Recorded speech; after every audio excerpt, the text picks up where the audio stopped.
The gates of Windsor Castle open to another quiet morning, but nothing about this day is ordinary. The clock moves toward mid-morning, and a familiar vehicle approaches without ceremony. No cameras, no official convoy, just routine, the kind of routine that had defined decades of calm. Behind the wheel is Zara Tindall, a woman who built her life carefully outside the rigid structure of titles and protocol. For years, she moved freely between two worlds, royal blood and civilian independence. That balance, however, is about to collapse. Inside palace walls, tension builds. Staff move quietly. Communications lines light up, and aides gather documents that have been sealed for months. At precisely the moment the announcement is delivered, the atmosphere changes. The words do not echo loudly, yet their impact is immediate. King Charles III has issued a mandate that shifts expectations for the next generation of the monarchy. It is not framed as a command, but it carries the weight of obligation. And in that instant, the carefully constructed distance Zara maintained begins to dissolve. Witnesses later describe her reaction not as dramatic, but deeply human. A pause, a breath, then silence. The tears that follow are not about status or prestige. They represent something more personal, the realization that a lifetime spent preserving independence may no longer be possible. For decades, she stood just outside the institution's formal structure, protected by a decision made long before she could understand it. That decision belonged to Princess Anne. In 1981, she chose not to grant royal titles to her children. It was a quiet act that reshaped their futures. Without titles, Zara grew up differently from many of her cousins. She attended regular schools, pursued sports without ceremonial expectations, and built a professional identity separate from palace influence. The absence of a title became a form of freedom, a rare privilege within royal circles. Over time, that freedom defined her public image. She became known not for ceremony, but for achievement. Her equestrian career demanded discipline and resilience. Training fields replaced formal receptions. Competition replaced protocol. She earned respect through performance rather than heritage. When she later married Mike Tindall, the union symbolized stability grounded in ordinary life. Their relationship unfolded away from constant institutional scrutiny, strengthening perception that Zara represented a different path. Yet within royal strategy, difference can become value. As the monarchy adapted to changing expectations, figures who maintained credibility outside formal roles gained importance. Conversations reportedly began years earlier about how untitled members might support future transitions. These discussions were not public. They remained within confidential planning circles, examining how modern relevance could be reinforced through relatability. By the time health concerns and shifting public sentiment intensified scrutiny on the institution, those contingency plans gained urgency. Advisors studied which figures held trust without controversy. Zara's name appeared repeatedly. She embodied continuity, yet remained untouched by many challenges associated with formal royal duties. This unique position made her both an asset and, eventually, a candidate for deeper involvement. The announcement, therefore, was not sudden. It was a culmination of years of quiet evaluation. When the message reached her, she understood its implications immediately. Accepting a larger role would mean sacrificing anonymity. It would mean aligning her family more closely with royal expectations. It would mean redefining the life she had spent decades building. Inside the palace, reactions varied. Some viewed the decision as necessary for institutional stability. Others recognized the personal cost. For Zara, the moment carried layers of history. The freedom granted at birth. The independence earned through sport. The stability built through marriage. All of it now balanced against duty. Outside, speculation spreads quickly. Analysts debate whether she will accept a formal title or maintain an informal advisory role. Observers consider how her involvement might reshape public perception. Supporters emphasize her relatability, while critics question whether expanding responsibilities risks eroding the very authenticity that made her valuable. The deeper narrative, however, is not about titles. It is about identity. For years, Zara represented the possibility of belonging without confinement. She moved between tradition and modernity with ease. Now, she faces a choice that may redefine that balance. The tears reported that morning symbolize more than emotion. They reflect the weight of transition. As the day unfolds, palace corridors remain busy. Documents are reviewed, communications drafted, and potential roles outlined. None of these actions are visible to the public, yet each contributes to a larger transformation. The monarchy, like any institution, evolves. And sometimes, evolution requires individuals to step forward when they least expect it. For Zara, the path ahead remains uncertain. She may accept responsibilities gradually, preserving elements of independence. She may negotiate boundaries that protect her family life. Or she may ultimately redefine what participation looks like, blending private identity with public service. Whatever choice emerges, the moment at the heart of this story remains powerful. A quiet morning, a simple routine, and a single announcement that changed everything. The woman who spent decades avoiding the constraints of royalty now stands at its edge, facing a future shaped by both heritage and personal conviction. In that tension lies the emotional core of the story, not a tale of ambition, but of duty meeting independence. As the evening falls, the palace returns to calm. Yet the decision still lingers, echoing through corridors and conversations. History often remembers grand ceremonies, but sometimes the most significant shifts happen quietly.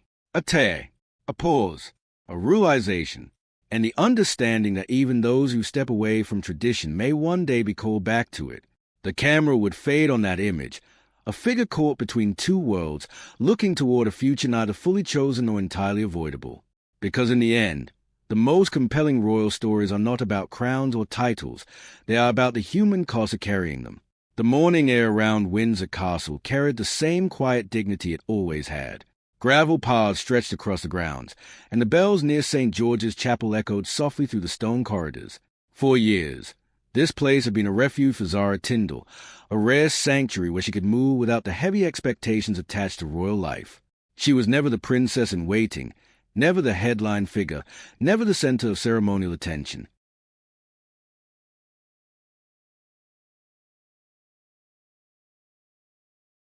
She was simply family. That distinction defined her life.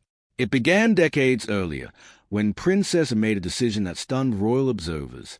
She declined royal title for her children, quietly removing them from the strictest layers of palace obligation. It was not rebellion, it was protection. Without the Her Royal Highness designation, Zara grew up outside the rigid structure that shaped many of her cousins. She attended ordinary schools, pursued competitive sport, and built relationships free from constant public scrutiny.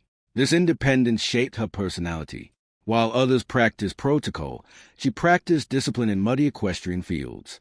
While formal receptions dominated royal calendars, she trained for international competition. Her achievements were owned, not granted. She eventually became an Olympic medalist, representing her country through performance rather than lineage. That distinction resonated deeply with the public, who saw her as relatable and grounded. Her marriage to Mike Tindall reinforced that image. Their relationship unfolded without the intense ceremonial weight typically associated with royal unions. They built a life focused on family, careers, and stability. Observers often describe them as one of the most grounded couples connected to the monarchy. Their home life reflected normalcy, school runs, sporting events, and quiet weekends far from palace formalities. Yet behind the scenes, the monarchy was changing. The institution faced new pressures, evolving public expectations, generational transitions, and increasing scrutiny. Advisors began evaluating how untitled family members might contribute to long-term stability. Zara's name repeatedly surfaced. She possessed credibility, resilience, and a reputation untouched by scandal. She represented continuity without rigidity. When King Charles III prepared his announcement, it reflected years of internal consideration. The message was not framed as a command, but it signaled a shift in expectations. Untitled relatives could be asked to assume greater visibility. The monarchy, adapting to modern realities, needed figures who bridged tradition and relatability. For Zara, the implications were immediate. Accepting a more formal role meant redefining her identity. It meant balancing equestrian commitments with public duties. It meant exposing her family to intensified attention. Most importantly, it meant stepping into a space she had consciously avoided for decades. Witnesses later described the emotional weight of that realization. The tears seen that morning were not about prestige. They represented the potential loss of autonomy. For years, she had navigated a delicate balance, belonging to the royal family while remaining outside its strictest obligations. That balance now seemed uncertain. Inside palace walls, discussions intensified. Advisors outlined possible scenarios. One option involved granting her an official title, formalizing her position within the institution. Another proposed a hybrid role, allowing her to remain untitled while undertaking selective duties. A third scenario envisioned her as an informal ambassador, using her credibility to support initiatives without rigid protocol. Each possibility carried consequences. A formal title could elevate her influence but limit her independence. A hybrid role might preserve flexibility but blur expectations. An informal position could maintain authenticity but reduce clarity. The decision, ultimately, would shape not only her life but also perceptions of the monarchy's future direction.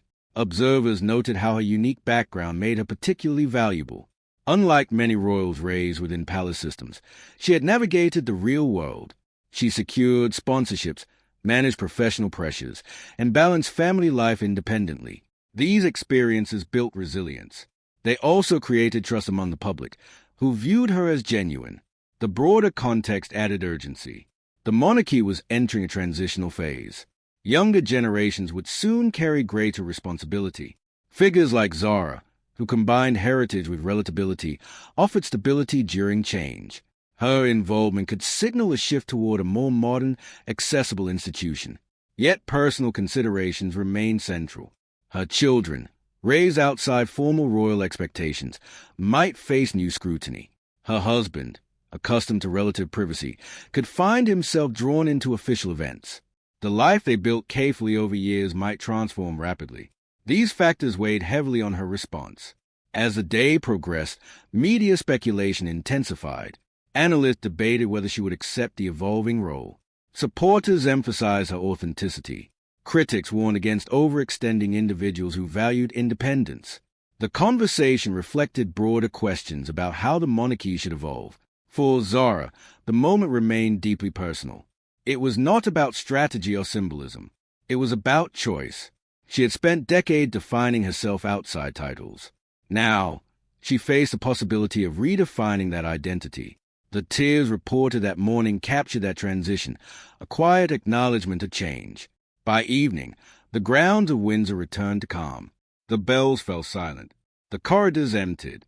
Yet the significance of the announcement lingered. History often records grand ceremonies, but the most meaningful transformations can occur quietly. A private conversation, a thoughtful pause, a realization that life is about to change. In that stillness, the story finds its cinematic close. A woman shaped by independence stands at the threshold of duty. The path ahead remains uncertain, but the emotional weight is undeniable. Because sometimes, the greatest royal drama is not about crowns or ceremony. It is about the moment when personal freedom meets a call of tradition, and the choice that follows. The silence that followed the announcement did not feel empty. It felt heavy, as if the entire structure of the monarchy had shifted by a few invisible degrees.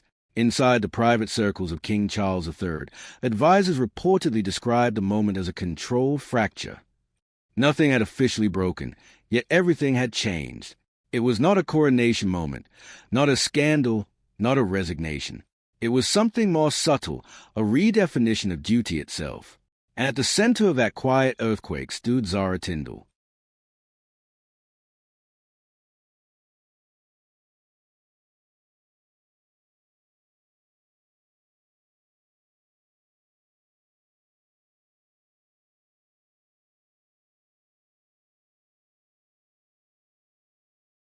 For years, Zara had mastered the art of staying visible without becoming exposed. She appeared at events without becoming trapped by them. She supported the crown without being consumed by it. She was, in many ways, the monarchy's most successful contradiction, royal by blood, civilian by design. That balance was not accidental. It was a result of decades of careful distance shaped by princess and who understood better than most that survival inside the royal system often depended on how far one stood from its center. By keeping Zara outside formal titles, and had created something rare, a royal who could breathe. But institutions rarely leave rare things untouched forever. Behind palace walls, a new philosophy had been forming. Not loudly, not publicly, but steadily. The monarchy, under pressure from modern expectations, had begun valuing a different kind of royal asset, not the formally titled. As the day unfolded, speculation intensified across Britain. Commentators framed it as modernization. Traditionalists framed it as necessity. But neither fully captured the emotional layer beneath it. This was not simply about monarchy reform. It was about identity displacement. What happens when a life built outside obligation is pulled back into obligation by heritage alone? That question is what made the moment Zara was seen wiping away tears so significant. It was not resistance. It was recognition. The recognition that choice, once thought permanent, can slowly be renegotiated by history itself. And yet, even in that uncertainty, one truth remained unchanged. Zara Tindall has always operated in spaces where expectation meets performance. From Olympic arenas to public engagements, she has learned how to carry pressure without collapse. That same resilience is now being tested in a different arena entirely, one without finish lines, medals, or clear outcomes. Only duty, only legacy, only consequence. As night approached over Windsor Castle, the lights of the estate reflected faintly on wet stone paths. The world outside continued as normal. Headlines updated, analysts debated, social media reacted. But inside those walls, a quieter process was unfolding, one that would not be announced in full, but would be felt in every future appearance, every subtle shift in role, every public moment that followed. Because monarchy does not always change through declarations. Sometimes it changes through people. And sometimes the most important transformations are not the ones announced from balconies, but the ones decided in silence, behind closed doors, when a single family realizes that history is once again asking them to move forward, whether they are ready or not.